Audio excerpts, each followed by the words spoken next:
Hey everyone, it's NeoUnrealist. Do you remember the bullcrap that the Democrats pulled on Supreme Court Justice Brett Kavanaugh? It was while summer was turning into fall last year in 2018. First, they rolled out Christine Blasey Ford, whose alleged ordeal with the young high school age Brett Kavanaugh in that upstairs bedroom at a gathering of Maryland high school students was indelible in her hippocampus. Yet despite this memory of this incident being seared into her mind, she could not recall where it was, whose house it was in. Despite there only being 5 people present, she couldn't even remember what year this supposedly happened. But we learned that those people, who other than herself included Mark Judge, Patrick P.J. Smythe, and her lifelong friend Leland Keyser, apart from herself and Brett Kavanaugh as well. So recall that apart from Christine Blasey Ford and Brett Kavanaugh and those are the 3 people that she named as being there, despite her harrowing tale that she told to the Senate Judiciary Committee, in the end there's just one inescapable fact about that whole thing, that you couldn't escape the inconsistencies in Christine Blasey Ford's testimony, how it's changed over the years, but more importantly the fact that none of the other 4 people who she said were present, including her lifelong friend Leland Keyser, ever recall such a gathering happening. Now, Brett Kavanaugh, you could expect, he's the guy that she's saying did something, right? Okay, so he says he wasn't there. Fine. Okay, how about his friends PJ and Mark Judge? Okay, they're his friends. How do you explain Leland Keyser saying she never met Brett Kavanaugh? She doesn't ever remember being at a party with Brett Kavanaugh and Christine Blasey Ford. I mean, it's just inexplicable. Then there was do you remember this Michael Avenatti special, the Julie Swetnick allegation? According to Julie Swetnick, apparently the cool thing to do for young women in 1980s elite Maryland high school circles was to attend parties where the boys ran trains on them. Yes, Swetnick, who, remember, she wasn't even a high school student anymore, so she's apparently graduated high school at that point, yet she's hanging out with high school kids. She supposedly attended these parties where they were running trains on people. She claims she attended 10 of these gatherings, and again, we have Brett Kavanaugh playing a starring role because this one time she saw him standing near the punch bowl.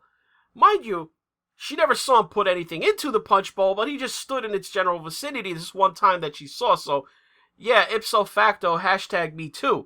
I guess it's impossible to think, perhaps Brett Kavanaugh wanted to get some punch. Just a thought. But let's get this straight. If you were going to believe the Swetnick story at the time, the first time you attend a party where you believe random women are being forced into rooms against their will so that the entire male attendance of dozens and dozens of high school boys can then take turns on them, you not only stay at the party, you not only tell no one in any position to do anything about it that this bad thing that you say happened went on. No, in fact, you go back the next time like nothing happened. And it happens again and again and again 10 times. You go to these parties 10 times, attending, there must be in the aggregate hundreds of people when you add up the total attendance at these 10 parties, yet no one in the entire state of Maryland, in fact, in the entire country, corroborates what Swetnick describes happened. Not a single person says, yeah, I was at a party with Brett Kavanaugh while trains were being run in the rooms with guys waiting in lines for their turn. Then the whole thing fell apart when Julie Swetnick herself, remember that disaster interview where Julie Swetnick told NBC News that she denies ever seeing Kavanaugh do anything to the punch at any party or act untoward with any woman.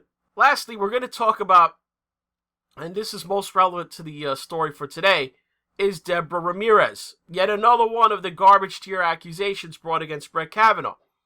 So if you don't remember, Deborah Ramirez, or Debbie as she was known, she claimed to be in a dorm room party with Brett Kavanaugh in 1983, well, at least she got the year, when she was an 18-year-old freshman at Yale. She says the gathering was at Lawrence Hall in Yale's old campus, so at least she knows where it happened, unlike Blasey Ford. According to her account, Brett Kavanaugh, with his pants down, thrust his junk in front of her face, causing her to inadvertently bat it away before pulling up his pants and laughing. Now, once again, this is a small pool of people that we're talking about, in a specific freshman dorm in 1983 at Yale. We know who the students are who lived in that dorm at Yale that year. The media contacted 75 of their classmates who fit that description, and not a single one of them says that they were at such a party with Brett Kavanaugh and Deborah Ramirez where any such thing happened. Now, we have in some cases claims of second or third hand accounts that something happened with somebody that, when traced by the New York Times and other media to the source, in every case they had no recollection of such a thing happening or telling someone about it. Again, no direct witnesses. Once again, another story with no corroborating bystanders, despite multiple being claimed, by Ramirez. Then we learned that Ramirez herself doesn't actually recall seeing Brett Kavanaugh do anything. She was in fact contacting former classmates and telling them she couldn't be certain Kavanaugh was the one who put something in front of her. She thinks she saw him making a motion like he, just pulled up his pants in the moments afterward. She did not even see the pants down. Don't forget, she says she was out of it at the time, and she saw him make a motion like he just pulled up his pants. So if you can believe this, 2 New York Times reporters named Robin Pogrebin and Kate Kelly, they thought that the Deborah Ramirez story with Kavanaugh would make great material for a book, so they wrote one. And you can't make this up. The book is titled The Education of Brett Kavanaugh, though, from what I can gather, it doesn't seem to have much to do with education, Brett Kavanaugh's education at all. But it appears to me that this book is actually about poor Deborah Ramirez. And you're expected to feel sorry for Deborah Ramirez, who grew up in southwestern Connecticut, studied hard, got good grades. They claim she was raised Catholic and had a sheltered upbringing. So what does being Catholic, raised Catholic, have to do with being sheltered? Some of the worst thugs I ever met were raised as Catholics. Anyway, the sheltered Deborah Ramirez wasn't so sheltered that she was able to work summer jobs at Carvel, slinging ice cream and doing babysitting work, so she was able to buy her own car. I mean, I was raised Catholic in New York City. I wasn't sheltered, and by the time I graduated high school, probably less than 1 in 10 of the kids that I knew at school had their own car, let alone a car that they bought with their own money. But you see, at Yale, she encountered students from a more worldly background. Many were affluent and attended elite private schools. Miss Ramirez, who had not intended to be intimate with a man until her wedding night, lacked that sort of experience with boys and drinking. These people are out of their minds. They're trying to pass off Deborah Ramirez as this underprivileged youth. She was attending Yale and driving a car that she bought with her own money. Her father rose through the ranks at Southern New England Telephone Company, and her mom was a medical technician. They lived in a split-level ranch house in Shelton, Connecticut. Okay, so they're not the Kennedys, but let's not make this woman out that she grew up in Section 8 housing in Dorchester. I mean, give us a break. The kicker in this whole mess for the New York Times is that the book, they've just recycled the same old stuff with Ramirez. There was nothing new with her case in there. They couldn't make the case for Ramirez no matter how much they tried. So more or less, it seems like they threw everything at the wall to see what would stick, even if it was the same old stuff.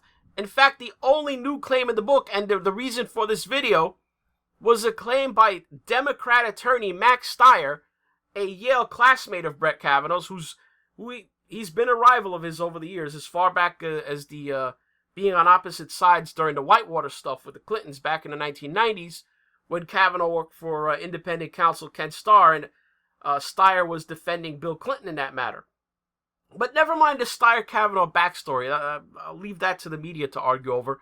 Stier claimed that he saw Brett Kavanaugh at a party with his pants down. Stier says further that he witnessed other students at the party put Kavanaugh's junk into the hands of another classmate. I mean, what did the kids say? OMFG? Let's get this story straight.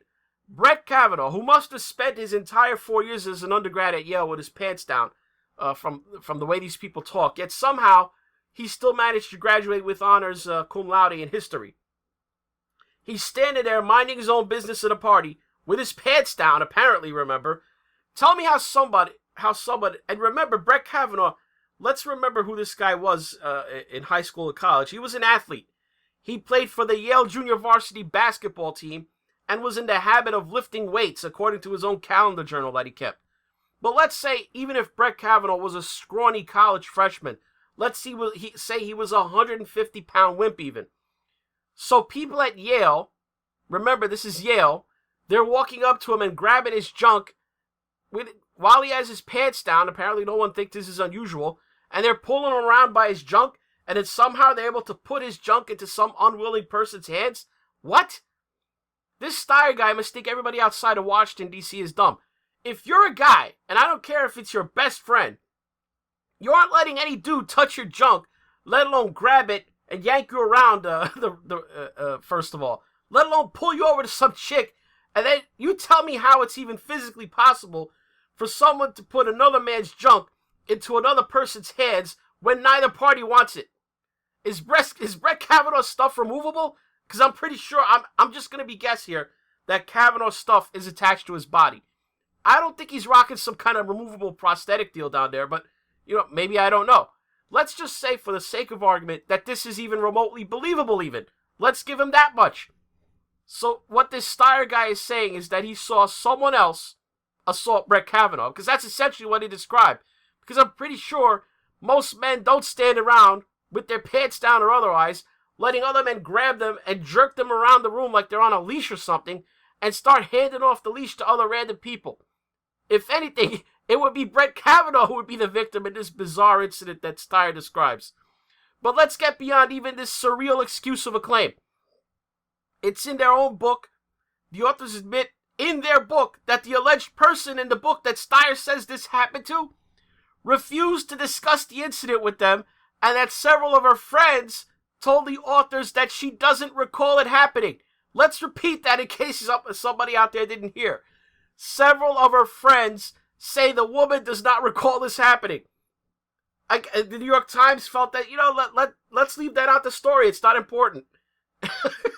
The two reporters who wrote this beat of, quote, news analysis, and the editor who approved this garbage tier news analysis accused a sitting justice on the Supreme Court of this vile thing. And they didn't think it was relevant to say that the supposed person it happened to not only wouldn't talk to them and confirm it to them, but that her friends told them that she has no memory of it ever happening. What? Then, as if this isn't bad enough, when people point this out, that in the book it says all that, they don't pull the piece. They don't pull the piece. They don't issue a retraction. They just put an editor's note on it. An editor's note that reads, oh, by the way, this horrible thing that we're printing about Brett Kavanaugh that he supposedly did to someone. Yeah, the someone, they declined to be interviewed, and all her friends told us she doesn't remember anything like that happening to her. How is this even a thing? How'd this make it into the paper? How are these two reporters and this editor not fired right now? It's fake news. According to them, this is corroborated because a lawyer, Steyer, went up and told two Democrats, senator staffers about it months ago. Well, apparently, not even those Democrat senators who remember at the time they were throwing every made-up story at Kavanaugh they could drag up. They didn't think this was even worth mentioning because it was never brought up. Not at Kavanaugh's hearings, not in the media, nowhere. And the New York Times, for that matter, as the people who had this information, the authors of the book, they work as reporters for the New York Times. So in the heat of the Kavanaugh confirmation, like I said, when all kinds of bogus stories were being told about Kavanaugh in the media, this thing was so thin that even the New York Times didn't even print it. So nothing new has happened since then. No one else has come forward. Hell, Steyer himself hasn't updated the tale. Nothing happened except that the woman Steyer mentioned wouldn't talk to the New York Times reporters, and all her friends that they did speak to said she didn't remember it. You don't fix fake news of this magnitude about a sitting Supreme Court justice being put out in the so-called paper of record with an editor's note. That's the kind of willful and malicious and spiteful act that's only remedied by canning the at best reckless, at worst malignantly defamatory reporters and the editor involved. Not good enough, New York Times. That's all for this New Unrealist. If you want to help the channel, do me a favor. Hit like for this video. Leave a comment below. Mash down the subscribe button if you're not already subbed to the channel. And click on the notification bell beside it. Put it on the all setting to keep up with newer content. If you don't want to contribute directly to the channel and you want to toss your hard-earned dollars into the tip jar, follow the links below to Subscribe Star or PayPal. But if you watch this on BitChute, you can just click on the green tip pledge button on the video player. Now, I know that if you're still around watching this after the e-begging portion of the video and you just sat through that entire rundown of the nonsense ops that the New York Times ran against Brett Kavanaugh this weekend, it was rough enough to record it, so I can only imagine how you, the viewer, can make it through all that and not want to rip your own hair out. Much respect. Thanks for watching.